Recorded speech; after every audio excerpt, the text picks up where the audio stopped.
ভালো আছেন। আমি ভূত এফএম সশব্দে হাঁটছে।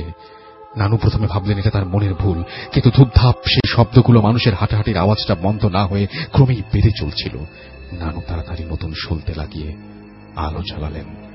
আলো জ্বালানোর পর সব শব্দ থেমে যায়। তারপর হ্যারিকেনের আলোয় নানু দেখতে পেলেন তার রুমের দরজায় একজন বৃদ্ধা মহিলা দাঁড়িয়ে আছে। বৃদ্ধার গায়ে সাদা কাপড়। দীর্ঘদিন ব্যবহারের ফলে সাদা কাপড় যেমন তামাটে হয়ে যায়, বৃদ্ধার গায়ে তেমন একটি পুরনো সাদা শাড়ি জড়িয়ে আছে। বৃদ্ধাটি এক দৃষ্টিতে বিছানায় ঘুমিয়ে থাকা নানুর নবজাতক সন্তানের দিকে তাকিয়ে আছে। নানু প্রচন্ড ভয় পেলেন। তিনি দৌড়ে গিয়ে তার সন্তানকে বুকে নিয়ে খাটের এক কোণায় বসে দোয়া কালাম পড়তে শুরু করলেন। কয়েক মুহূর্ত পর নানু দেখেন সেই বৃদ্ধাটি খাটের অপর পাশে একটি শিশুকে কোলে নিয়ে নানুর মতো করেই বসে আছে। ধীরে ধীরে বৃদ্ধাটি তার কোলের শিশুটার চেহারা দেখভাল দেখালো। পক্স বা গুটি বসন্ত হলে মায়ের নুশের গায়ে যেরকম অসংখ্য ছোট ছোট গুটি দাগ দেখা যায়, সেই শিশুর মুখে তেমন গুটি কালো দাগ পড়ে আছে। শিশুটির চোখ খোলা, চোখ দুটোতে কোনো মণি নেই, সেই চোখগুলো সব ধপধপে সাদা। বোঝা যাচ্ছে বৃদ্ধার কোলের শিশুটি মৃত। বৃদ্ধা তার কোলের শিশুকে আমার নানুর দিকে বাড়িয়ে দিলেন। নানু বুঝতে পারলেন সেই বৃদ্ধা তার কোলের মৃত শিশুটি নানুকে দিয়ে নানুর কাছ থেকে জীবিত শিশুটি চাইছেন। নানু চিৎকার দিয়ে কেঁদে ওঠেন। তার চিৎকার শুনে সবাই দৌড়ে আসে, তবে কেউ এসে পৌঁছানোর আগেই সেই বৃদ্ধাটি হাওয়ায় মিলিয়ে যায়। সেদিনের পর নানু আর তার সন্তানের আর কোনো সমস্যা হয়নি। আমার নানু 12 বছর আগে স্বাভাবিকভাবে মৃত্যুবরণ। আহমেদ আছেন আমাদের সঙ্গে, আফ্রিদি তুহিন আছেন আমাদের সঙ্গে, শাওন আমাদের সঙ্গে আছেন, টি আর্ট তৌসিফ আমাদের সঙ্গে আছেন, আমাদের সঙ্গে আছেন জাবের আহমেদ, আমাদের সঙ্গে আছেন দেখতে পাচ্ছি অদ্ভুত কাব্য, এমডি রাফিকুল ইসলাম আমাদের সঙ্গে আছেন, আলামিন বাঁধন আমাদের সঙ্গে আছেন, শামীমুল ইসলাম শাকিল আছেন আমাদের সঙ্গে আছেন এস ডি সাজিদ আমাদের সঙ্গে আছেন দেখতে পাচ্ছি, আশরাফুল আলম শাফিন আমাদের সঙ্গে আছেন, রউফ ইসলাম আমাদের সঙ্গে আছেন, কালচি তাসিন জামান, এছাড়াও আছেন সবাই অনেকেই আমাদেরকে নতুন, মাহমুদ আয়াস আছেন আমাদের সাথে কুয়েত থেকে। তো যারা দেশের বাইরে রয়েছেন এবং দেশে বসে শুনছেন এই মুহূর্তে তাদেরকে বলি যে আজকে রাত পেরোলে কালকে সকালবেলায় নতুন বছর এবং 1424 সালের শেষ ভূত এফএম আমরা করছি। 1425 সালে আমরা পা দেব এবং সেইখানে নতুন বছরের অনেক অনেক অগ্রিম শুভেচ্ছা আপনারাও জানাচ্ছেন, আপনাদের জন্য থাকলো। স্পেশালি যারা দেশের বাইরে রয়েছেন তারা তো পহেলা বৈশাখের এই সময়টা খুব দেশ মিস করেন। আপনাদের সবার জন্য থাকলো অনেক অনেক অনেক অনেক শুভকামনা এবং নতুন বছরের শুভেচ্ছা। আমরা চলে যাব ছোট্ট একটা বিরতিতে, বিরতির পরে চলে আসবো সরাসরি বাবু ভাইয়ের ঘটনায়। সেই পর্যন্ত আমাদের সঙ্গে থাকুন। স্টে টিউনড রেডিও ফুর্তি এফএম এন্ড জো ফুর্তি। Exclusively on FusionBD.com. Bhoot FM. The night comes alive with Graminphone.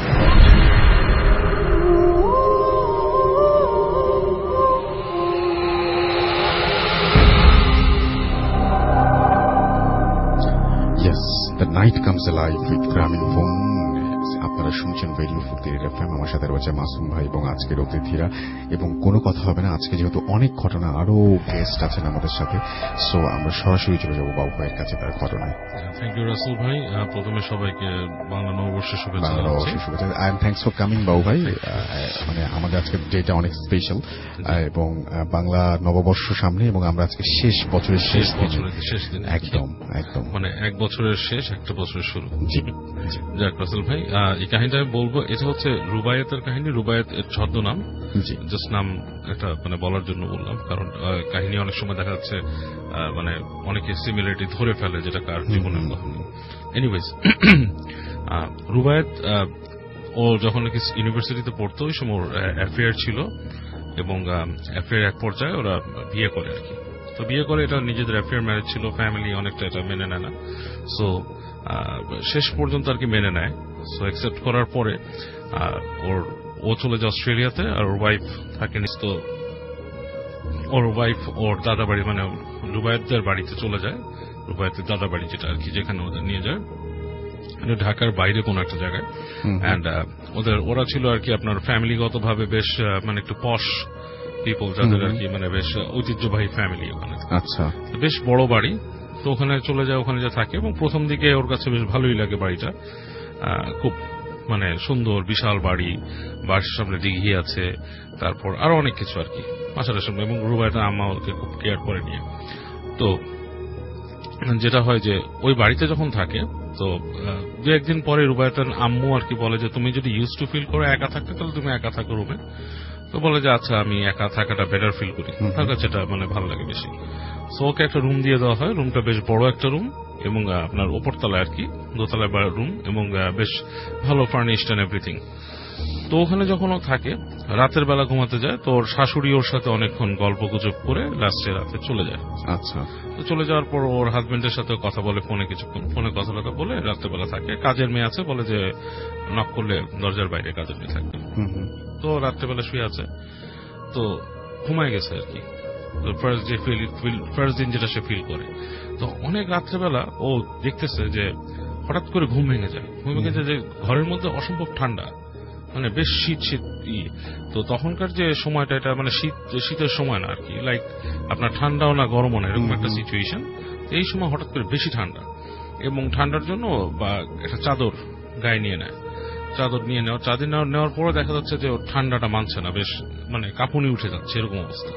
তো সে এক পর্যায়ে বিছানার চাদরও গায়ে নিয়ে নেয়, পেঁচায় নেয় আর কি। আচ্ছা, হ্যাঁ, পেঁচায় নিয়ে শুয়ে আছে, এবং এই সময়ও দেখে যে ওর মনে হয় যে ওই পাশে যে জানলাগুলো আর কি রুমে, হঠাৎ করে যে বেশ ডার্ক হয়ে গেল। মানে মানুষ যেমন লাইট কমায় দিলে যেরকম হয়, যে ধরেন একটা বাসার মধ্যে যে টেবিল ল্যাম্প থাকে, টেবিল ল্যাম্পটা যদি কেউ মানে রেগুলেটর দিয়ে আলো কমায় দেয়, সেরকম একটা মানে ভাব মনে হচ্ছে। বাইরের যে আলোটা আছে, বাইরে হালকা একটা আলো থাকে সবসময়, সে আলোটাও কমে যাচ্ছে। এখনো ভয় পাওয়া শুরু করে, বেশ ভয় পাওয়া শুরু করে। এই সময় ও খেয়াল করে যে ওর যে পায়ের থেকে, মানে পায়ের কাছটা যে খাটের, সেটার থেকে বেশ খানিকটা দূরেই হচ্ছে দরজা। সেখান থেকে মনে হচ্ছে কেউ একজন হেঁটে আসতেছে কাছে, এবং বেশ মানে আর কি স্মুথ, মানে আসাটা খুবই স্মুথ, মানে হেঁটে হেঁটে আসার মতো না, ভেসে ভেসে আসার মতো। এবং ও খেয়াল করে যে একদম কাছে চলে আসে ওর খাটের পায়ের কাছে, এবং ওখানে কিছুক্ষণ দাঁড়িয়ে থেকে আস্তে করে ঘুরে তার বাম দিকে আসতে থাকে। এবং এটা ও বুঝতে পারে যে এটা একটা ছায়া মূর্তি, একটা অবয়ব টাইপের কিছু। এটা ঠিক মানে মানুষের মতো মনে হচ্ছে, যে লাইক কোনো কিছুর উপর, যে যেমন অনেকে মানুষে ভূত সাজে না, লাইক ক্যাসপার টাইপের উপরে কাপড় দিয়ে দিলে মনে হচ্ছে ঠিক কালো একটা অন্ধকার, এরকম কিছু একটা তার পাশে। এবং ও মুখ দিয়ে শব্দ বের করতে যায়, মুখ দিয়ে কোনো শব্দ বেরোচ্ছে না, গলা দিয়ে সাউন্ড করতে যায়। তখন এক পর্যায়ে ও ভাবতে থাকে ওই অবস্থায় যে আমি কি স্বপ্নে দেখতেছি, আমাকে কি বোবায় ধরছে। হ্যাঁ, সে এরকম ভাবতে থাকে, কিন্তু সে পরে বুঝতে পারে না সে বোবায় না, সে পুরোপুরি হুঁশে আছে, মানে সেন্সে আছে, তার সেন্স ঠিক আছে। কিন্তু সে দেখতেছে এরকম করে তার পাশে চলে আসতেছে। তো অনেকক্ষণ চেষ্টা করতেছে চিৎকার করে গোঙানোর পর একসময় তার গলা দিয়ে সাউন্ড বেরোয়, তো জোরে চিৎকার করে ওঠে। এবং এই গোঙানোর শব্দ বা চিৎকারে ওই পাশ থেকে কাজের মেয়েটা এসে দরজা নক করে, এবং সে উঠে যায়। উঠে যে কাজের মেয়েটা ঢোকার পর কাজের মেয়ে লাইট জ্বালায়, দেখে রুমের ভিতরে কিছু নাই, রুমটা মানে খালি। তো সে মানে খুবই হয়ে যায়, এবং সে কাজের মেয়েকে বলে যে তার মাকে ডেকে আনতে আর কি, মানে শাশুড়িকে। এবং শাশুড়ি চলে আসে, বলে কি হয়েছে, তো বলে যে এরকম মানে ভয় পাইছে। তো ভয় পাওয়ার পর শাশুড়ি বলে আচ্ছা ঠিক আছে, তোমাকে আমি কালকের থেকে এখানে একা রাখবো না, তুমি আমার রুমে থাকো। তো সে বলে না আপনার রুমে থাকার দরকার নেই। তো শাশুড়ি বলে তাহলে আমি তোমার সাথে থাকবো, তোমার একা থাকার দরকার নেই এখানে, তুমি এখন প্রেগনেন্ট এসে।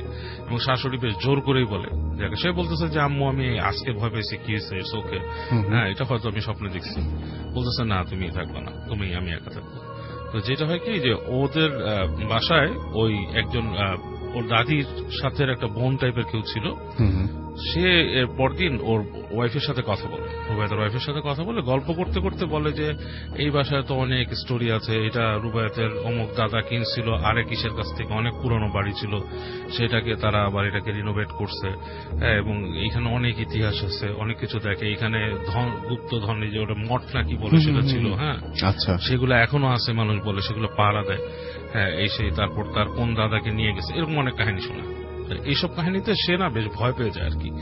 সে ভয় পেয়ে যে সে বলে রুবাইয়াতের মাকে যে আম্মা এখানে আমি আসলে আমি থাকতে চাচ্ছি না, আমার ভয় লাগে, ওনার নিজেরই ভয় লাগছে, আমার ভয় লাগে, আমি চলে যাই। বলে না বাবা এটা তো যাওয়া যাবে না, মানে কথা হয়ে যাবে, ফ্যামিলিতে সবাই এরকম এখানেই হয়েছে, বাচ্চা সবাই এখানেই হয়, এবং মানে বাচ্চা হলে এখানেই হতে হবে, ট্র্যাডিশন আমাদের এখানে থাকবা, তুমি কোনো অসুবিধা না, আমি তোমার সাথে আছি, তাহলে তুমি তোমার আম্মাকে আনানো এখানে, তারপরেও এখানেই থাকতে হবে। আচ্ছা, তো সে চিন্তা করে যে তাদের তো এমনিও খুব মানে ভালো, মানে খুব ওয়েল অর্গানাইজড ভাবে বিয়ে হয় নাই, তার আম্মাও এরকম আসবে না এখানে। যাই হোক, বেচারি ওখানে থাকে এবং রুবাইয়াতের আম্মাও সাথে থাকে। তো দেখা যাচ্ছে যে যখন রাতের বেলা শাশুড়ি দোয়া টোয়া পড়ে ঘুমায় গেছে, তো এই সময়ও আবার সে ওরকম ফিল করে, একসঙ্গের মধ্যে ওর ঘুম আসে না, সে শুয়ে থাকে এবং সে ওরকম ফিল করে রুমের মধ্যে কিছু একটা নড়াচড়া করে, রুমের মধ্যে কিছু একটা মানে আপনার ঘুরে, মনে হয় যে তার খাটের আশপাশ দিয়ে ঘুরে। তো সে খুব ভয় পেয়ে লাস্টে শাশুড়িকে জাগায় দেয়, এবং যখনই শাশুড়ি ঘুম থেকে উঠে পড়ে তখন আর কিছু দেখে না।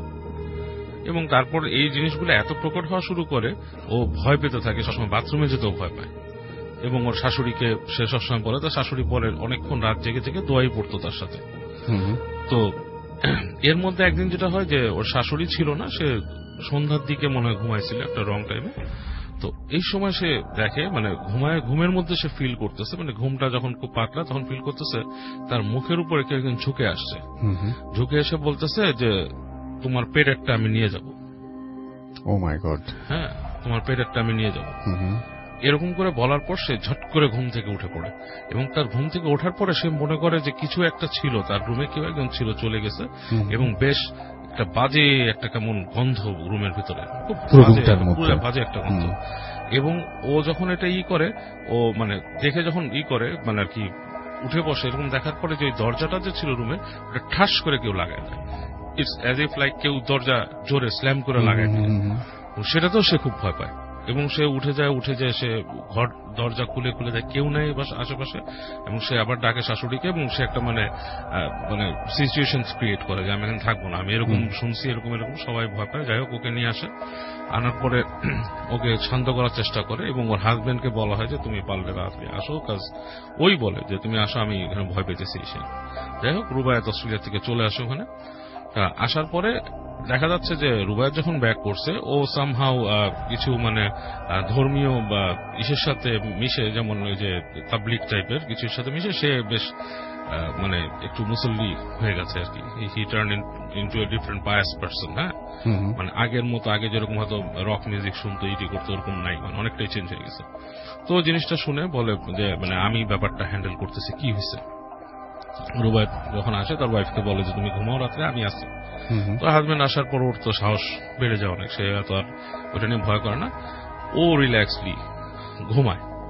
তো যেটা হয়, রুবাইয়াত দেখতেছে, এটা হচ্ছে এখন রুবাইয়াতের ভাষ্য, যে সে ঘুমায় আছে, হাজবেন্ড ওয়াইফ দুজনই শুয়ে আছে।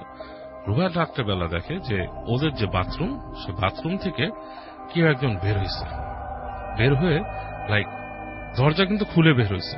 হ্যাঁ, মানে ও যেভাবে বর্ণনা দিচ্ছে, কার্পেটের উপর দিয়ে, কার্পেট ছিল রুমে, মানে ঘেসে কার্পেটের উপর যদি কেউ পা এরকম করে আসে, একটা লাইক শব্দ হয়, সেরকম এসে ওদের খাটের থেকে 1-1.5 হাত দূরে দাঁড়াইছে, দাঁড়ায় বলতেছে ফিসফিস খ্যাসখ্যাসা গলায়, ওকে বলতেছে যে তোর দাদা নিছিল, আমি তোর বাচ্চা নিয়ে যাব।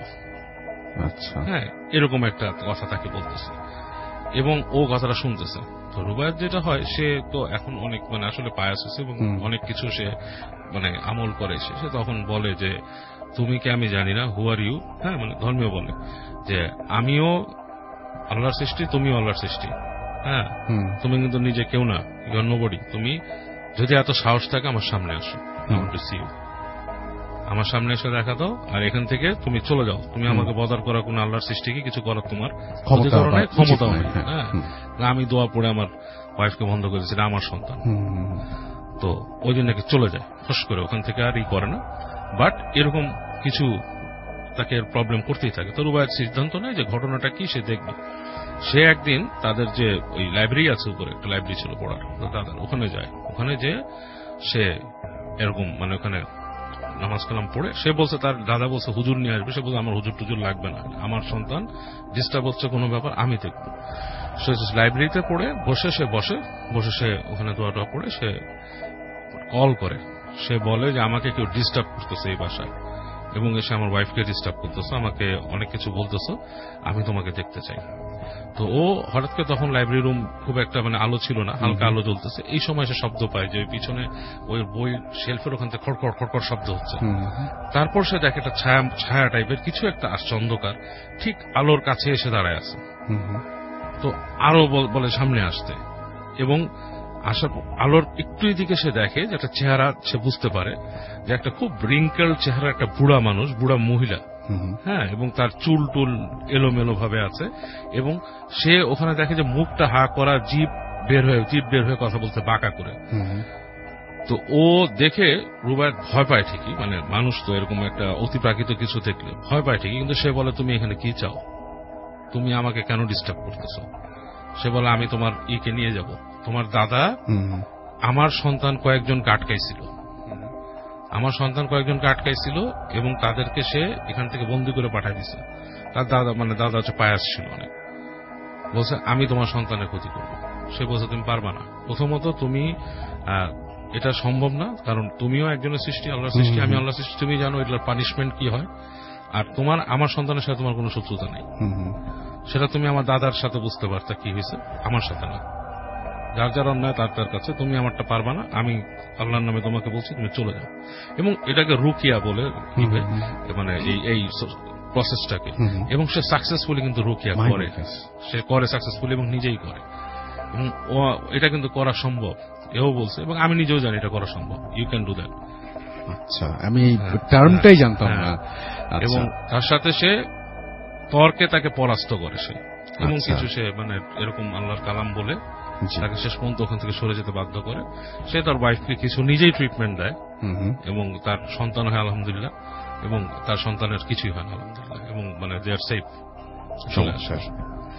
চমৎকার, থ্যাংক ইউ সো মাচ বাবু ভাই, থ্যাংক ইউ। এবং খুবই অদ্ভুত ব্যাপার, একটা নতুন আরেকবার ওটা যদি বলতেন কি বলে, এটা রোকিয়া বলে। আচ্ছা, ওকে। সো আপনারা অনেক নতুন কিছু জানলেন, এবং বাবু ভাই আসলে আমরা অনেক সময় এরকমই হয় যে অনেক নতুন কিছু, অনেক নতুন ধরনের ঘটনা, অনেক নতুন কিছু জানতে পারি এবং শুনতে পারি।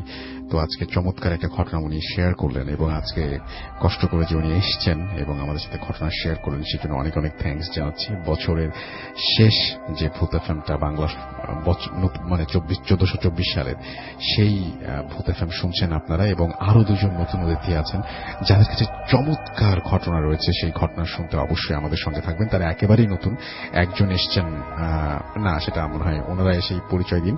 আমরা চলে যাবো একটা ছোট্ট বিরতিতে, বিরতির পরে আবারও ফিরে আসবো, সেই পর্যন্ত আমাদের সঙ্গে থাকুন, এবং তারপরে আমরা একটা অডিও ক্লিপ শুনবো, অডিও ক্লিপ শুনে তারপরে ফিরে আসবো, সেই পর্যন্ত আমাদের সঙ্গে থাকুন। স্টে টিউনড রেডিও ফুর্তি এফএম অ্যান্ড ডু ফুর্তি। Bhoot FM, the night comes alive with Graminphone.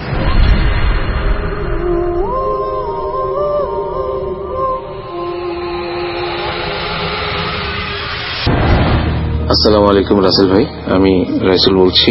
2012 সালে আমি আপনাকে প্রথম একটি ঘটনা পাঠিয়েছিলাম চট্টগ্রামের। এর মাঝে অনেকটা সময় অতিবাহিত হয়ে যাওয়াতে আমি আর ঘটনা পাঠাতে পারিনি। তো আমি আমার দ্বিতীয় ঘটনাটি আজকে আবার পাঠাচ্ছি আপনাদের কাছে। আশা করি লিসেনাররা আমার ঘটনাটি পছন্দ করবেন। ঘটনাটি আর কারোর সঙ্গে ঘটনা করব, আশা করি সবাই ধৈর্য ধরে শুনবেন। আমি তখন এইচএসসি পরীক্ষার্থী। আমি ঢাকার কাজীপাড়ার কোন একটা বাড়িতে থাকি। আমরা থাকতাম 4 তলাতে। আমাদের বাড়ির পাশ থেকেই একটা ফাঁকা জায়গা ছিল, একটা পুকুর ছিল, এবং বাড়ির বিল্ডিং এর গা ঘেঁষে লম্বা লম্বা কিছু দেবদারু গাছ ছিল। ঘটনাটি ঘটে যখন দেবদারু গাছগুলো কেটে ফেলা হয়। তারপর থেকে হঠাৎ করে আমার বোন খুব অস্বাভাবিক আচরণ করা শুরু করে। চুপচাপ বসে বসে হাঁটুর মধ্যে মাথা গুজে দুলে দুলে কান্না করা, হাসি করা এবং খুব অস্বাভাবিক আচরণ করা। এই ঘটনাগুলোর সঙ্গে আমরা আগে অভ্যস্ত ছিলাম, বাট বিপত্তি ঘটে তখন যখন আমার পরীক্ষা খুব সন্নিকটে। আমি রাত 12টা-1টা করে যখন পড়তাম, তখন ঠিক আমার পেছনে ছিল বারান্দা। আমি ড্রয়িং রুমে পড়তাম, বারান্দায় ছিল থাই গ্লাস। ঠিক তখনই এসে জালনায় থাই গ্লাসে কেউ টোকা দিত, 1 বার, 2 বার, 3 বার, বারবার। আর টোকাগুলোর স্টাইল ছিল লাইক আঙুলটা উঁচু করে যখন আমরা জানালার মধ্যে টোকা দিই, ঠিক সেরকমই টোকা, কিন্তু টোকাগুলোর কিছু সংকেত ছিল, যেমন 3টা 4টা, আর টোকাগুলো শুরু হতো ঠিক রাত 2টা থেকে 3টা পর্যন্ত টোকাগুলো চলতো এবং বারবার চলতো যতক্ষণ পর্যন্ত না আমরা রেসপন্স করি। তো আমি এই টোকাগুলোর সঙ্গে তখন অভ্যস্ত ছিলাম না, বিধায় আমি খুব ভয় পেয়ে যাই। এবং প্রথমে ভয় পাই না, প্রথমে আমি টোকার উৎসটা খোঁজা শুরু করি, কোত্থেকে আসছে। আর একবার বলে নিই, আমি থাকতাম আমার বোন দুলাভাইয়ের সঙ্গে, তাদের বাড়িতে থেকে লেখাপড়া করতাম। তো আমার দুলাভাই ওইদিন কোনো কারণে বাড়িতে ছিল না। তো আমি টোকার উৎসগুলো খুঁজে না পেয়ে আমি গিয়ে চেক করি, আমার বোন দেখে দরজা বন্ধ, বাচ্চাটাকে নিয়ে ঘুমাচ্ছে। তো আমি আর ওই দিন রাত্রে বেশিক্ষণ পড়াশোনা না করে আমি গিয়ে শুয়ে পড়ি। ঠিক পরদিনও সেম টোকা পড়া শুরু হয়। ওই দিন আর দুলাভাই ছিল। তা আমি ওই টোকার আওয়াজ শুনে আমি আস্তে করে গিয়ে আবার শুয়ে পড়ি।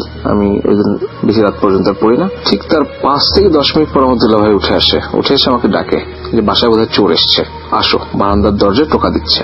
বাট আমাদের দুজনের মাথায় তখন ছিল না যে আমরা থাকি 4 তলার উপর, এইখানে চোর আসা মোটেই সম্ভব না। কারণ আমাদের আশেপাশে বিল্ডিং নেই বললেই চলে। একটা বিল্ডিং আছে, তার সঙ্গে আমাদের বাড়ির দূরত্ব ছিল নিয়ার অ্যাবাউট 4 থেকে 5 ফুট, আর সেখানে কোনো কার্নিশন ছিল না, সুতরাং ওইখান থেকে আসা এক প্রকার অসম্ভবই। তো আমার দুলাভাই বলে যে আমি ড্রয়িং রুম থেকে জানলা দিয়ে বাইরে তাকাচ্ছি, তুমি বারান্দায় গিয়ে জাস্ট দরজাটা খুলে দেখো কে আছে। তো যে কথা সেই কাজ, দুজন দুটো লাঠি নিয়ে আমি চলে গেলাম বেডরুমের ভেতর থেকে বারান্দায়। ওই বারান্দাটাই আবার ওই ড্রয়িং রুমে আমি যেখানে বসে পড়তাম সেখান থেকে দেখা যেত।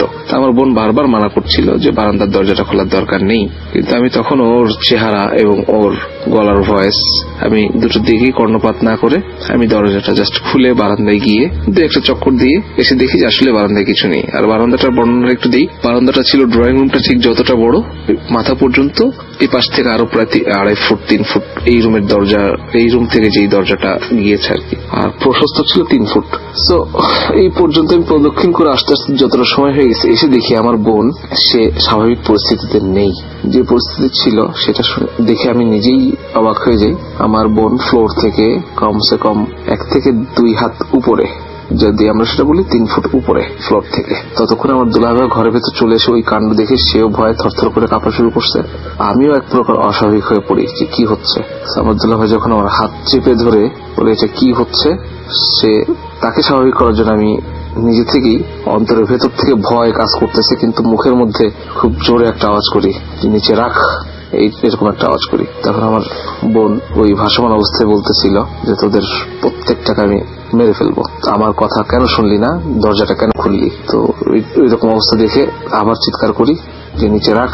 ঠিক তৎক্ষণাৎ ওই ভাসমান অবস্থা থেকে বিছানায় পড়ে যায়, পড়েই সেন্সলেস হয়ে যায়। কিন্তু মজার ব্যাপার হচ্ছে একটা, ওর বাচ্চাটা বয়স ছিল তখন 1.5 বছরের মতো, এবং বাচ্চাটা এতটাই চঞ্চল ছিল যে ঘুমিয়ে গেলে সে বিছানার এই পার ও পার এবং মানে খুব চঞ্চলতার মধ্যে থাকতো আর কি। কিন্তু এই ঘটনাটা যখন ঘটে তখন ওর ঘুম থেকে জেগে যায়, আর জেগে গিয়ে সে খুব শান্ত বাচ্চার মতো শুয়ে শুধু দেখলো, কোনো কথা নেই, বাচ্চা নেই। তো আমরা এই ঘটনা দেখার পরে আমরা খুব ভয়ে আমি আমার মাকে ফোন করি। পরদিন ফোন করে ঘটনা সব বলার পর আমার মা আমার ফাদারকে নিয়ে ঢাকায় চলে আসে, দেরি না করে ঢাকায় চলে আসে। তখন আমিও একটু স্বস্তি বোধ করি। এখন আমার পড়াশোনার মাত্রাটা একটু বেড়ে যায়, যেহেতু আমার আসছে।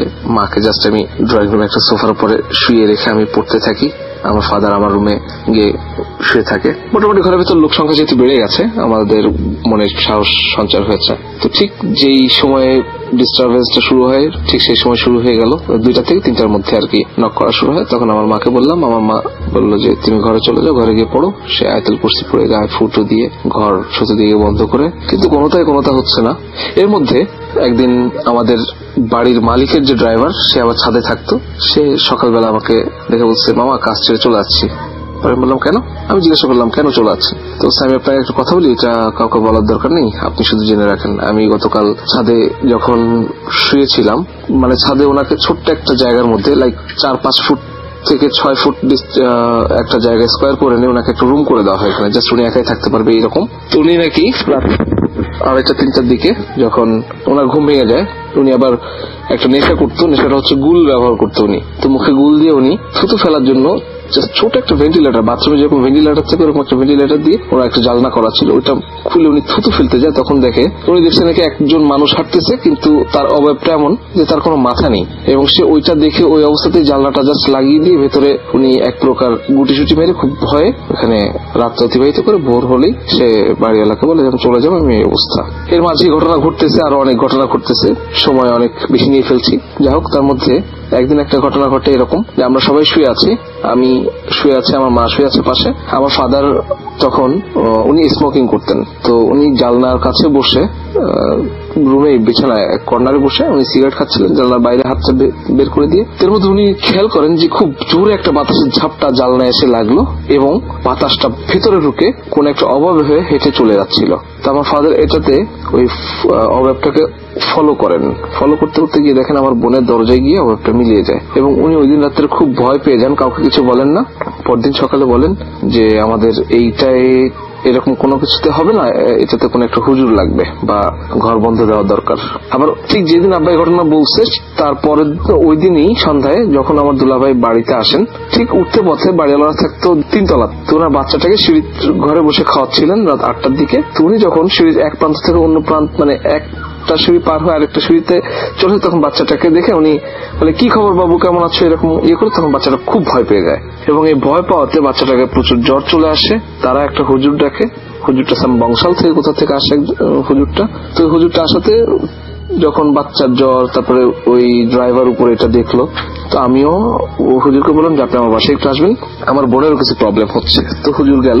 এখানে একটা ইনসিডেন্ট ঘটে। হুজুর যাওয়ার পরে আমাকে বলে যে একটা শলার ঝাড়ু লাগবে, মানে যেটা নারকেলের পাতা থেকে যে ঝাড়ুটা হয়, শলার ঝাড়ু লাগবে, আর একটু তাগি লাগবে, কালো সুতা যেটাকে বলি আমরা।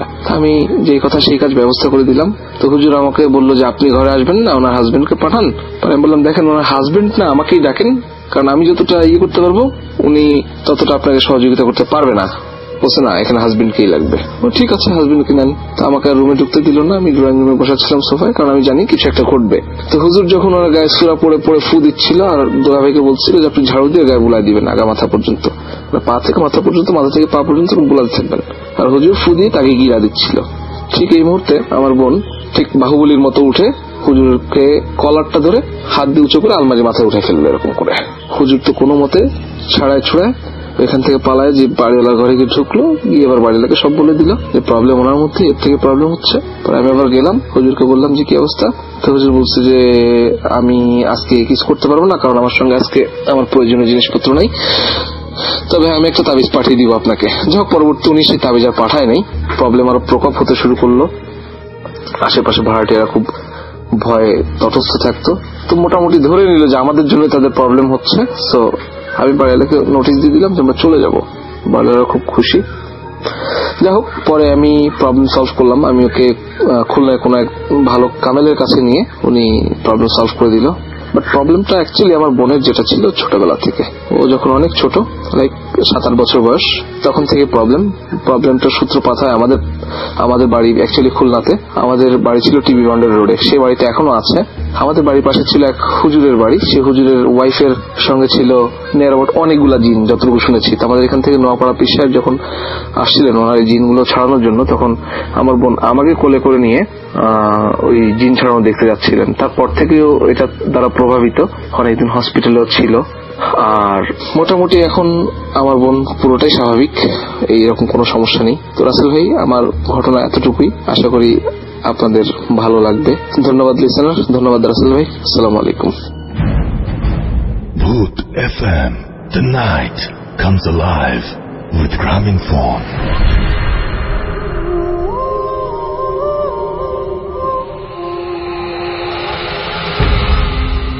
শুনছেন সবসময় ভিডিও ভূত রেড এফএম। আমি রাসেল আজির সাথে, আমার সাথে রয়েছে মাসুম ভাই এবং আজকের অতিথিরা, এবং আপনাদের সবাইকে আরো একবার স্বাগত জানাচ্ছি। রিদওয়ান ভাই আমাকে লিখেছেন যে আজকের এপিসোডে যে ফার্স্ট যে স্টোরিটা ছিল সেই স্টোরিটা তার কাছে অনেক ভালো লেগেছে, অ্যান্ড থ্যাঙ্কস জানিয়েছেন আমাকে। থ্যাংক ইউ সো মাচ আমাদের সঙ্গে থাকার জন্য। অ্যারুন শাহরিয়ার আমাদের সঙ্গে আছেন এবং তিনি বললেন যে এখন যে অডিও ক্লিপটি প্লে করা হলো সেটা অনেক ভালো লেগেছে। এক একজনের পছন্দ এক এক রকম, এবং সেই জন্যই ভূত এফএম এক একটা জায়গায় এক একজন ভালো লাগে এবং এক একটা জায়গা এক একজন পছন্দ করেন। আমি দেখতে পাচ্ছি যে রংপুর থেকে লিখেছেন HM রাশেদ, এছাড়াও আমাদের সঙ্গে আছেন MD রকিব SK, এবং তিনি আমাদের সাথে জয়েন করেছেন। আমাদের সঙ্গে আছেন MD তরিকুল ইসলাম রিজভি, এবং তিনি বগুড়া থেকে শুনছেন। শিমুল খান সিলেট থেকে শুনছেন, আমাদের সঙ্গে আছেন দেখতে পাচ্ছি। এছাড়াও হাসিব লিখেছেন হ্যালো। MD রেশাদ খান আমাদের সঙ্গে আছেন, বগুড়া থেকে তিনি শুনছেন। রাফসান রাফি আছেন ইসলামপুর থেকে, তিনি শুনছেন। আমাদের সঙ্গে আছেন জাহিদুল আহমেদ কাতার থেকে, তিনি শুনছেন একা একা। আমাদের সঙ্গে আছেন MD মুরাদ রাজশাহী থেকে, তিনি শুনছেন। আমাদের সঙ্গে আছেন মাজিদুল ইসলাম, এবং আমাদের সঙ্গে আছেন দেখতে পাচ্ছি MD ইমন খান হৃদয় আছেন আমাদের সঙ্গে দেখতে পাচ্ছি। প্রিন্স ফয়সাল সিরাজগঞ্জ থেকে আমাদের সঙ্গে। তৌহিদ ইসলাম আছেন আমাদের সঙ্গে দেখতে পাচ্ছি। এছাড়াও প্রিন্স ফয়সাল ছাড়াও আমাদের সঙ্গে আছেন রাফি, আমাদের সঙ্গে আছেন মার্জিয়া জাহান, আমাদের সঙ্গে আছেন দেখতে পাচ্ছি। এছাড়াও ফারহান আহমেদ বাবু, তিনি শুনছেন, এবং সেকেন্ড স্টোরিটা তার কাছে অতটা ভালো লাগে, তিনি সেটা জানিয়েছেন। আমাদের সঙ্গে আছেন দেখতে পাচ্ছি রূপল নোমান, তিনি অ্যাপ দিয়ে শুনছেন। আমাদের সঙ্গে আছেন কাউসার ওয়ার্নি বিজয়, আমাদের সঙ্গে আছেন দেখতে পাচ্ছি। শিমুল ইসলাম শাকিল, এবং বাবুভাই স্টোরিটা বেস্ট ছিল, তিনি জানিয়েছেন। আমাদের সঙ্গে আছেন শামিউল ইসলাম শাকিল, এবং আমাদের সঙ্গে আছেন রুহুল রোমান সহ আরো অনেকে। রেডিও ফুর্তি যে পেজ, সেই পেজেও আপনারা অনেকে আসছেন, এবং আপনারা অনেকে লাইক দিচ্ছেন, কমেন্ট করছেন, শেয়ার করছেন। আমি দুটো পেজের অ্যাড্রেস আরো একবার বলেছি, লিঙ্ক বলে দিচ্ছি, www.facebook.com/radio.furti and www.facebook.com/bhutfm.russell। এই দুটো পেজে আপনি এসে কমেন্ট করতে পারেন, লাইক দিতে পারেন, এবং পেজগুলো শেয়ার করতে পারেন। নির্জন জুনিয়র আমাদের সঙ্গে আছেন, এবং তিনি বলছেন যে বাবু ভাই থাকা মানে এক্সট্রা ভয়ের আশা। মোহাম্মদ আলী আমাদের সঙ্গে আছেন, বাবু ভাইয়ের ঘটনাটি অসাধারণ ছিল লিখেছেন। আরমান হোসাইন জনি লিখেছেন অসম স্টোরি। সাদি ফাহিম, ইমেলটা ভালো ছিল। নির্জন আমাদের সঙ্গে দেবাশিস নন্দী আছেন, এবং খুলনায় এই বাসাটা আমি চিনি। তিনি বলছেন যে এই ঘটনাটা বলা হলো, সেই ঘটনাটি খুলনার, সম্ভবত সেকেন্ড স্টোরি কথা বলছেন, এবং তিনি বলছেন যে এই বাসাটা আমি চিনি, ওই রোডে আমি অনেকদিন ছিলাম। হয় এটা বাবু ভাইয়ের কথা বলছেন, অথবা এটা সেকেন্ড স্টোরির কথা বলছেন, কোন একটা হবে আর কি। RN রাফি আমাদের সঙ্গে আছেন, তিনি নোয়াখালী থেকে শুনছেন। MD ফরহাদ ভোলা থেকে শুনছেন। গোপালগঞ্জ থেকে শুনছেন SK শুকুর আলী, আমাদের সঙ্গে আছেন SN সোহান। এছাড়াও জুয়েল আমাদের সঙ্গে আছেন। অনুপম দেবনাথ আমাদের সঙ্গে আছেন। আমাদের সঙ্গে আছেন দেখতে পাচ্ছি আলভিনা অ্যালাইন, এবং ফেনী থেকে শুনছেন তিনি। আমাদের সঙ্গে আছেন দেখতে পাচ্ছি সৈকত SH, এবং তিনি আমাদের সঙ্গে আছেন জানিয়েছেন। যশোর থেকে যারা আমাদের সাথে আছেন, আমাদের সঙ্গে আছেন দেখতে পাচ্ছি রাব্বি। এছাড়াও তৌফিক আহমেদ সুমন, রাজশাহীর আবহাওয়াটা ভূতফিল্মের জন্য পারফেক্ট জানিয়েছেন তিনি, আমাদের সঙ্গে আছেন দেখতে পাচ্ছি। এছাড়াও আকাশ আহমেদ শুভ, অডিও ক্লিপটা খুব ভালো লেগেছে জানিয়েছেন। আকাশ শুভ, অডিও ক্লিপটা খুব ভালো লেগেছে। এছাড়াও আমাদের সঙ্গে আছেন আরিফ, হেমায়তপুর থেকে তিনি শুনছেন। রংপুর থেকে শুনছেন, আমাদের সঙ্গে আছেন। এছাড়াও বরিশাল থেকে শুনছেন জুয়েল সহ আরো অনেকে। তো যাই হোক, আমরা সরাসরি আবারও ঘটনায় চলে যাব। তবে তার আগে বলি, আজকে ফ্রাইডে 13th, এবং এই ফ্রাইডে 13th নিয়ে আমাদের পশ্চিমা বিশ্বে বা ওয়েস্টার্ন ওয়ার্ল্ডে অনেক অনেক অনেক অনেক ধরনের কথা হয়, এবং কেউ মনে করেন যে এই দিনে বাড়ি থেকে বের হওয়া ঠিক না, কেউ মনে করেন যে এই দিনে আয়না দেখা ঠিক না, এরকম নানান রকমের কথা আমরা শুনতে পারি। এবং আমাদের দেশে আমরা বলি যে আমরা অনেক কুসংস্কারে বিশ্বাস করি, আমরা নিজেদের কথা বলি, কিন্তু এই কুসংস্কার কিন্তু ইউরোপ আমেরিকায় কোনো অংশে কিন্তু তারা কম না। যদি ফ্রাইডে 13th সম্পর্কে আপনি একটু খোঁজ খবর নেন, তাহলেই দেখতে পারবেন। এবং এটাকে কুসংস্কার বলবেন নাকি এটা আসলে এই দিনে কিছু ঘটে, সেটা কমপ্লিটলি আপনার ওপরে, এবং আপনি যেটা বিশ্বাস করবেন সেটাতে আমার বলার কিছুই নেই, এবং সেটা নিয়ে আমি কোনো মন্তব্য করতে চাই না। তবে আপনি মন্তব্য করতে পারেন আমাদের ফেসবুক পেজে, এবং আমাদের ফেসবুক পেজের অ্যাড্রেসটা হচ্ছে, আমি বলে দিলাম একটু আগেই, তারপরে আমি স্পেলিংটা বলেছি, www.facebook.com এই পর্যন্ত লিখবেন, তারপরে /radio radio.foorti ফুর্তি, আর www.facebook.com/bhutfm, which is BHOOTFM.RUSSELL। এই দুটো জায়গায় যে আপনি ইচ্ছা করলেই আমাদের কমেন্ট করতে পারেন, লাইক দিতে পারেন, শেয়ার দিতে পারেন, এবং আমাদের এখানে এসে লিখতে পারেন যে আপনি ফ্রাইডে 13th সম্পর্কে আপনার মতামত কি, এবং সেটা আমরা পরে সেই কমেন্টটায় পড়ব এবং সেই কমেন্টে যাব। এখন আমাদের সঙ্গে একদম নতুন একজন অতিথি আছেন, যিনি আপনাদের সাথে ঘটনা শেয়ার করবেন। আপনার নামটা প্লিজ একটু বলবেন, তারপর আপনি কোথা থেকে এসেছেন, তারপরে চারপাশে পুষ্কুনি আছে। টোটালি আমার কাছে ভৌতিক মনে হয় আমার বাড়িটাকে, একটা ভৌতিক পরিবেশের মধ্যে। জি ভাইয়া, যার কারণে আমি ঘুমাইতাম না। আচ্ছা, আমি 8-10 বছর, তারও বেশি হবে, এতদিন ধরে আমার বাড়িতে ঘুমাই না। তা আম্মু প্রত্যেকদিন মাগরিবের নামাজ পড়ে। মাগরিবের নামাজ পড়ার পর আমাকে খাবার খেতে দেয়। আমি সন্ধ্যা থাকতেই আমার বাড়ি থেকে খাবার খেয়ে আমার চাচার বাড়িতে ঘুমাইতে যেতাম। আচ্ছা, আমার যেটা দাদুর বাড়ি ছিল ওখানে ঘুমাতে যেতাম। তো প্রত্যেক দিনের মতো একই অবস্থা। কোন একদিন আম্মু মাগরিবের নামাজ পড়ছে, হয়তো ভাইয়া মনে করেছে যে আমি হয়তো তাদের সঙ্গে দুষ্টমি করছি। ভাইয়া আব্বুকে উদ্দেশ্য করে বলছে, যাবো আমিনুর তো আমার ঘরেতে এরকম দাগ কাটছে, শব্দ করছে, ওর ভাবি তো ভয় পাচ্ছে, আপনি ওকে কিছু বলেন। তো আব্বু তখন বাইরে বের হয়ে ওকে বলে যে ও তো আমাদের এখানে বসা, ও তো তোমার ওখানে যাবে কেন, তা আমাদের সঙ্গেই বসা, দেখো খাটে বসা। যখন এই কথা বলছে তখন আরো একটা জোরে শব্দ হয়েছে। তখন ভাইয়া আর ভাবি অনেক ভয় পায় না, ডাক্তারের ট্রিটমেন্ট করাই, বাট ভালো হয় না। আমরা কবিরাজের কাছে যাই, কবিরাজ নিয়ে আসি আমাদের বাড়িতে। তে আব্বু বলছে ঠিক আছে আপনারা শিকারে গেছেন, বলছে আমরা কিছু বলি নাই, ওখানে যেতে বলছে, যেহেতু বলছে ওখানে দিতে হবে, তাছাড়া হবে না। পরবর্তীতে কবিরাজ বলে ঠিক আছে চলেন। পরে আমরা তো যেতে ভয়ই পেলাম, ওখানে প্রায় 8:30-9টার মতো বেজে গেছে। আমরা যে ঘাটে ব্রিজের ওখানে যাব, ওখানে বছরে আপনার এমনি অটোমেটিক্যালি আপনার 8-10 জন লোক এমনি মারা যায়। কেউ গোসল করতে গেছে, ওঠে না, হয়তো কেউ টেনে কাটা পড়ে মরে, মারা যায়, এমন রেকর্ড আছে প্রত্যেক বছরই। ওখানে ব্রিজের নিচে প্রায় 9টার মতো বাজে, 9টা বা 10টা এমন হয়ে গেছে। আমরা ওখানে গেলাম ব্রিজের নিচে পাথর ফালানো আছে। আমরা গেলাম 4 জন, গিয়ে ওখানে যাওয়ার করলো। হাজির করার সাথে সাথে ওই মোরগটারও একই অবস্থা, মোরগের ভেতর থেকে আস্তে আস্তে ব্লাড বের হচ্ছে। ব্লাড বের হয়ে মোরগটা ওখানে মারা যায়। মারা যাওয়ার সঙ্গে সঙ্গে কবিরাজের তখন ওখানে যখন ওই মারা যাওয়ার সাথে সাথে আমরা ওখান থেকে কবিরাজের তখন স্বাভাবিক আসার পরে কবিরাজ বলতেছে ঠিক আছে কেউ পেছনের দিকে তাকাবেন না, পেছনের দিকে তাকাইলে হয়তো প্রবলেম করতে পারে। তো আমরা কেউ পেছনের দিকে তাকাই না। ওখান থেকে আমরা গাড়ি নিয়ে গিয়েছিলাম, পরে আমরা বাড়িতে চলে আসলাম। আসার পর রাসেল ভাই এর পরবর্তীতে আমাদের বাড়িতে ওই টিনের শব্দটা হয়তো হয়নি, কিন্তু এখন পর্যন্ত আমাদের বাড়িতে উপর থেকে টিনের চালে ঢিল মারে লাগাতার। আমি রিসেন্ট বাড়িতে গিয়েছিলাম, তখন একই পজিশনে পড়েছি। আপনি এখন আপনার বাড়িতে ঘুমান না? এখন আমি আমার বাড়িতে ঘুমাই না, ইভেন আমি ঘুমানোর সাহসও পাই না। কিন্তু আমার আম্মু অল টাইম বাড়িতেই থাকে, আম্মু কোনো ভয় পায় না, ওনার কোনো সমস্যা হয় না? না, আম্মুর কোনো সমস্যা হয় না। আম্মু 5 ওয়াক্ত নামাজ পড়ে, ইভেন তাহাজ্জুদের নামাজও পড়ে, আম্মুর কোনো সমস্যা হয় না। আম্মু বলে যে আমাদের এখানে আছে, আমাদের ঘরের মধ্যে লাইট জ্বালিয়ে থাকে, আম্মু তাহাজ্জুদের নামাজ পড়ে, আম্মু এটা দেখে, বাট আম্মু আমাদেরকে কখনোই বলে না যে এটা আছে। বাট আমি কখনো এগুলো ফেস হয়নি, বাট একবার হয়েছিলাম। যাই হোক রাসেল ভাই, এই ছিল আমার ঘটনা। থ্যাংক ইউ সো মাচ আপনার ঘটনার জন্য, আপনাকে অনেক ধন্যবাদ, এবং আশা করছি যে আপনাদেরও পুরো ঘটনাটা শুনে অনেক বেশি ভালো লেগেছে। আমি মাঝখানে উনি পুরোটা সময়ই বলেছেন, সো আশা করছি আপনারা অনেক খুশি হয়েছেন।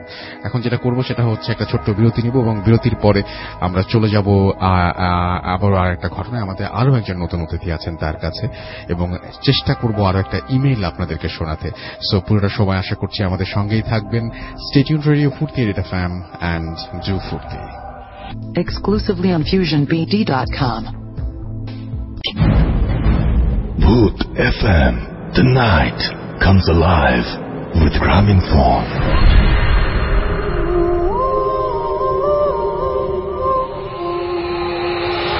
তার প্রস্তুতিও নেবেন, এবং তার মাঝখানে আমরা আমাদের ঘটনাগুলো আজকে শেয়ার করছি আপনাদের সাথে। আমাদের ফেসবুকে অনেকেই লিখছেন, এবং কিছু কমেন্ট না পড়লেই না। আমাদের সঙ্গে আছেন এমডি শাহিন, মাদারীপুর থেকে শুনছেন তিনি, বগুড়া থেকে শাওন রাজ আমাদের সঙ্গে আছেন, আমাদের সঙ্গে আছেন এমডি শামীম বাবু লাদেন আমাদের সঙ্গে আছেন। অডিও ক্লিপটা অনেক ভালো লেগেছে লিখেছেন।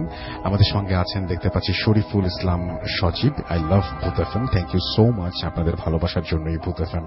এবং আমরা এমডি রবিউল ইসলাম নিবিদ আমাদের সঙ্গে আছেন, এবং ভালো লাগছে শুনতে। আমাদের সঙ্গে আছেন দেখতে পাচ্ছি মাজেদ আহমেদ হুসাইন, এবং তিনি বলছেন যে ভূত এফএম এর খুব ভালো বন্ধু তিনি।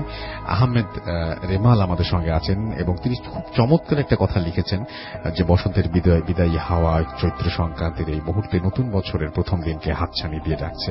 চমৎকার ভাবে লিখেছেন, আপনার লেখার হাত অনেক ভালো, আপনি এটা ছাড়বেন না আর কি। নিঝুম নিশি আমাদের সঙ্গে আছেন, ফরিদপুর থেকে লিখছেন শুভ নববর্ষ।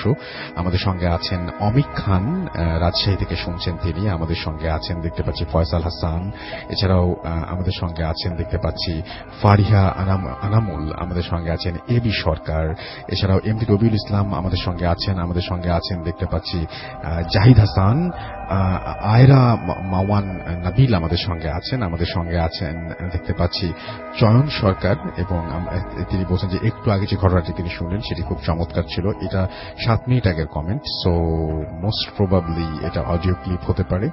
এবং আমাদের সঙ্গে আরো অনেকেই এই মুহূর্তে আছেন। ভূত এফএম এর পেজ যারা আছেন তাদের কিছু কমেন্ট আমি পড়ে ফেলতে চাই। আমাদের সঙ্গে আছেন দেখতে পাচ্ছি নাহিদুল হাসান, এবং তিনি বলছেন যে আজকে তিনি ভয় পাচ্ছেন না, বা চমৎকার আপনি সাহসী হয়ে উঠেছেন। আমাদের সঙ্গে আছেন দেখতে পাচ্ছি আমাদের সঙ্গে আলমগীর হোসেন মেহেদি আছেন, শুভ নববর্ষ জানিয়েছেন।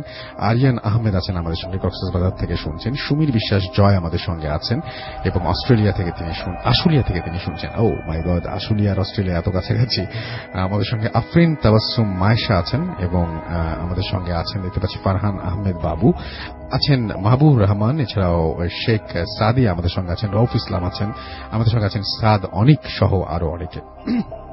আমরা যেটা করব সেটা হচ্ছে একটু জানিয়ে দিই যে আমাদের কিন্তু অবশ্যই আপনাদের ঘটনা পাঠাতে হবে, এবং স্টুডিওতে যারা আসতে চান তারা ডেফিনেটলি আপনাদের ঘটনাগুলো আমাদেরকে যত দ্রুত সম্ভব পাঠিয়ে দেবেন। এবং আমাদের অ্যাড্রেসটি হচ্ছে bhutfm@radio50.fm, স্পেলিংটিও বলে দিচ্ছি BHWFM@radioFORTI.FM। আপনার নাম, ঠিকানা এবং ফোন নাম্বার সহ আপনার জীবনে ঘটে যাওয়া বা আপনার জানা সেরা ঘটনা লিখে পাঠিয়ে দিন আমাদের কাছে। ঘটনার শুরুতে অবশ্যই উল্লেখ করুন যে আপনি স্টুডিওতে আসতে চান, এবং যারা স্টুডিওতে আসতে পারবেন না, সম্ভব না, তারা জানিয়ে দিন যে আপনি চান আপনার ঘটনাটি পড়ে শোনানো হোক। যারা দেশের বাইরে রয়েছেন তারা অডিও ক্লিপ পাঠাতে পারেন, লিখে পাঠাতে পারেন আমাদের কাছে ঘটনা।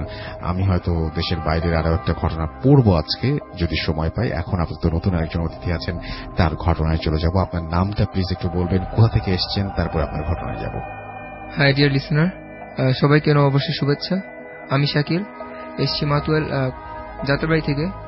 আজকে যে ঘটনাটা আমি আপনাদের সাথে শেয়ার করব, এই ঘটনাটা আমার আম্মুর লাইফে ঘটে যাওয়া। আমার যখন জন্ম হয়নি, দ্যাট মিনস আমার বড় ভাই যখন ছিল তখন সময় এই ঘটনাটা ঘটে যাওয়া। আমার আব্বু যখন গ্রামে ছিল এক সময় আমার জন্মের আগে, তখন রাত অ্যারাউন্ড 11টা হবে, আপনার আমার আম্মু সহ একটা জায়গায় গেছিল, ওই জায়গা থেকে আসতেছিল ওনারা। তো আসার পথে একটা জায়গা আছে, ওই জায়গাটা আসলে একটু ভালো না, সবাই বলে ওইটার আপনার ওই জায়গায় 3টা কবর আছে একসাথে। তো ওই জায়গা দিয়ে আসার সময় আমার কিছু একটা দেখে কবরের ওইদিকে। তো আমার বুঝে নাই, হয়তো ভাবছে যে অন্ধকারে আধারই হবে, ডার্ক। তো উনারা বাসাতে আসে, আসার পরে কোনো প্রবলেম হয় না। দেন আপনার রাতে যখন আসছে কিছুক্ষণ পর আমার আব্বু বাহিরে যায়, যাওয়ার পরে আমার আম্মু বাসায় আপনার কোনো কারণ ছাড়াই হঠাৎ কান্না করা শুরু করে, অঝরে কান্না যাকে বলে। তো আমার নানু ছিল বাসার মধ্যে, মামাও ছিল। তো ওনারা যতই জিজ্ঞাসা করে যে কেন কাঁদতেছো, কি হয়েছে, উনি কিছুই বলে না, জাস্ট কাঁদতেছে আর হাত দিয়ে একটু ইশারা করতেছে উপরে দিয়ে কিছু একটা। ওনারা উপরে তাকাচ্ছে কিন্তু ওনারা দেখতেছে রূপ, ওই জায়গায় কিছুই নেই। তো কিছুক্ষণ পর আর কি ওনার কান্নার ইয়েটা বেড়ে গেছে, বাইরে হঠাৎই ঝড় হওয়ার কথা না কিন্তু অনেক বাতাস হইতেছে। তো তখন আমার মামা কিছুটা হয়তো আন্দাজ করে যে কিছু একটা মেবি হয়েছে, যে ওর কিছু একটা মেবি ধরছে এই জন্য। তো আমার মামা হাফেজ ছিল আপনার বলি, তো উনি আমার আম্মুর হাতে ধরে, কানি আঙ্গুলটা ধরে, অনেক জোরে ধরে। প্রথম ফার্স্টে আস্তে ধরলে কিন্তু কিছু হয় না, যখন জোরে চেপে ধরে তখনই আপনার হঠাৎ করে মানে চিৎকার দিয়ে উঠে আমার আম্মু। ওনার ভয়েসটা মানে পুরাই চেঞ্জ, মনে হয় মানে মহিলা না পুরুষ কণ্ঠ, কিন্তু মানে ভয়ানক প্রচন্ড। তো উনি বলে যে ছেড়ে দিতে, ওনার হাতটা অনেক ব্যথা পাইতেছে, উনি ছেড়ে দিতে বলতেছে। তো পরে আমার মামা বলে যে তুই কোন জায়গা থেকে আসছিস, কেন আমার বোনরে ধরছিস? তো উনি বলতেছে যে আমি ওই জায়গা থেকে আসছি, 3টা কবর ওই জায়গা থেকে আসছি, আমি ওরা ছাড়বো না। যাওয়ার সময় আমি দেখছি ওকে, খুব ভালো লাগছে আমার, ওরা আমি নিয়ে যাব। আচ্ছা। তো আমার মামা তো বলে যে না, নেওয়া যাবে না ওকে, তুই ওকে ছেড়ে দে, আর তোরা জিন জাতি, তোরা মানুষদের এটা করা যায় না, সম্ভব না, এটা পসিবল না। আমাকে এক ঝটকা দিয়ে ফেলে দিয়ে ঘর থেকে বের হয়ে যাওয়ার ট্রাই করতেছে। তো আলটিমেটলি উনি ঘরের দরজাটা খুলে ফেলে, তো বের হয়ে যাওয়ার পরে কিছুক্ষণ পর আমার মামা জড়ায় ধরে, যাইতে দেয় না। তো কিছুক্ষণ পর আমার নানু ছিল ওই জায়গায়, খেয়াল করলো যে আর কি আপনার আমার আম্মুর শরীর থেকে কিছু একটা কালো ডার্ক টাইপের ছায়া টাইপের কিছু একটা বের হয়ে গেছে। আর ওইটা আপনার বাইরে গিয়ে উঠানোর মধ্যে একটা বিড়ালের শ্যাডো, ব্ল্যাক একটা বিড়ালের শ্যাডো ধারণ করছে। তারপর আপনার ওইটা চলে গেছে। ওই দিন আর কিছু হয়নি। তো আমার আম্মু যখন সেন্স ফিরে, তো উনি বলে যে কি হয়েছে, তোমরা এরকম করতেছো কেন, আমার তো কিছুই হয়নি। তো ওনারা তো বলতেছে যে না না এইটা হয়েছে, ওনার কিছুই মনে ছিল না। তো এরপর থেকে আসলে প্রবলেম গুলো স্টার্ট হয় ওনার। তো অনেক সময় দেখা যেত ওনার বোবা ভূতে ধরতো রাতের বেলা, তো প্রচন্ড কষ্ট পাইতো উনি, কিন্তু কিছু করতে পারতো না। তো যখন আর কি আপনার কেউ হয়তো বা দেখতেছে যে উনি গোগাইতেছে বা কিছু করতেছে, তখন জাগালে তারপর উনি বলতো যে এটা হয়েছে। তো এরপরে অনেকদিন এই প্রবলেমটা হইতেছে ওনার। অনেক হুজুর দেখেছে রাসূল ভাই, আমাদের ওইদিকে আর কি চাঁদপুরের একজন বড় হুজুর ছিল, তো ওনারও আনছে কয়েকবার। তো আনার পরে উনি কুণ্ডলি দিচ্ছে উঠানের মধ্যে দিনের বেলায়, তো দিয়ে ওই জায়গার মধ্যে বসানোর পর অনেক ট্রিটমেন্ট করছে, এইভাবে অনেকদিন চলছে, কিন্তু তাও ভালো হয়নি। এরপর একদিন রাতের বেলা রাসূল ভাই এই ঘটনাটা বলতে আমারই যেন কেমন লাগতেছে, উনি শুয়েছিল, আমার আম্মু ঘুমাইতেছিল, তো আমার নানু আর কি ওনার পাশে ছিল, ঠিক আছে। তো উনি আপনার ওনার পায়ের দিকে হঠাৎ করে নজর গেল, পায়ের দিকে বলতে কি মশারির সাইডে। আচ্ছা। তো উনি দেখলো যে চিনে না একটা মেয়ে আর কি স্পষ্ট দেখতেছে, চিনে না, ওনার পায়ের সামনে দাঁড়ায় আছে আর ওনার ডাকতেছে আচ্ছা আসতে। তো আমার অনেক ভয় পেয়ে আসবে, আমি বলতে পারবো না, উনি দেখেই সেন্সলেস হয়ে যাওয়ার মতো অবস্থা, কিন্তু কোনো মতো উনি আর কি মুখটা ঢেকে ফেলে কাঁথা দিয়ে। তো একটু পর আর কি উনি আবার কাঁথাটা ভয়ে নামানোর পর দেখতেছে যে সেম ওটা দাঁড়ায় আছে, ওনার ডাকতেছে। এটা কিন্তু কোনো হ্যালুসিনেশন না। আবার একটু পরে আমার নানুকে অনেক কষ্টে হোক একটু ডাক দিতে পারছে। তো দেওয়ার পর নানু উঠার পর দেখলো উনি নিজে সচক্ষে দেখলো যে ওই মেয়েটা আপনার ভ্যানিশ হয়ে গেছে, ঠিক আছে, কিন্তু একটা শ্যাডো হয়ে গেছে, শ্যাডো আকৃতি হয়ে শ্যাডোটা আপনার দরজা দিয়ে গেছে, তারও ভ্যানিশ। এরপর তো এই প্রবলেমটা স্টিল এখনো চলতেছে। আমার আম্মু এখনো আপনি যদি একা ঘুমায় তাহলে এই প্রবলেমটা হয়। আবার আপনার রাতের বেলা যদি জানালা খোলা ঘুমায় আর ছাদে যায়, বারান্দায় যায়, তাহলে অনেক প্রবলেম হয়। উনি স্বপ্নের মধ্যে অনেক কিছু দেখে, যেরকম আপনার অনেকেই দেখতে পায় উনি অনেকদিন, যে স্বপ্নের মধ্যে আপনার কিছু ব্ল্যাক কিছু একটা শ্যাডো টাইপের ওনাকে তাড়া করতেছে, ওনার গলা টিপে ধরতেছে, ওনাকে মারার চেষ্টা করতেছে। কিন্তু আল্লাহর নাম নিয়ে উনি সবসময় ট্রাই করে যেটা থেকে বেঁচে থাকে। ইনশাআল্লাহ উনি এখনো ভালো আসছে। রাসেল ভাই, এটাই ছিল আমার ঘটনা। Thank you so much. আপনার ঘটনার জন্য আপনাকে অনেক ধন্যবাদ। আমরা চলে যাব একটা ঘটনায়, নাকি বিরতিতে যাব? আমরা একটা বিরতিতে যাই এবং বিরতির পরে একদম আমরা ঘটনায় আবার ফিরে যাব। তাহলে খুব ভালোভাবে ঘটনাটা আমরা শোনাতে পারবো এবং কিছু কমেন্টও পড়বো। আপনারা বলেছেন অনেকেই লিখছেনও, তো আপনারা যদি জানাতে চান আমাদেরকে কোনো কথা about the Friday the 13th, তাহলে আপনারা জানাতে পারেন আমাদের কমেন্ট সেকশনে। যে আমরা একটা ছোট্ট বিরতির পর আবারও ফিরে আসছি। স্ট্রিট রেডিও ফুর্তি FM অ্যান্ড জো ফুর্তি। ভূত FM, the night. Yes, the night comes alive with Gramophone. শুনছেন সবসময় রেডিও ফুর্তি 88 FM। আমি রাসেল আছি সাথে, আমার সাথে রয়েছে মাসুম ভাই এবং আজকের অতিথিরা। আপনারা শুনছেন বাংলা বছরের সর্বশেষ ভূত FM 1424 এবং আগামীকাল আরো একটা নতুন বছর শুরু হবে এবং নতুন বছরে আপনাদের আরো ভালো কিছু দেওয়ার প্রত্যয়ে আমরা সবসময় আপনাদের সঙ্গে আছি এবং আশা করছি আপনারাও সেজন্য আমাদের সঙ্গে থাকবেন এবং আপনাদের যে কোনো ঘটনা পাঠাতে আপনারা পাঠিয়ে দিতে পারেন ভূত@radiofurti.fm এই অ্যাড্রেসে এবং আপনাদের ঘটনার জন্য অপেক্ষা করব। আপনারা স্টুডিওতে এসে আপনাদের ঘটনা শেয়ার করবেন, সেজন্য আমরা অপেক্ষা করব। আপনাদের অপেক্ষায় আমরা সব সময়। এখন যেটা করব সেটা হচ্ছে যে সরাসরি একটা ইমেইলে চলে যাব এবং এই ইমেইলটি আমি ঠিক যেভাবে লিখেছেন সেভাবেই পড়ার চেষ্টা করছি। আশা করছি আপনাদের ভালো লাগবে।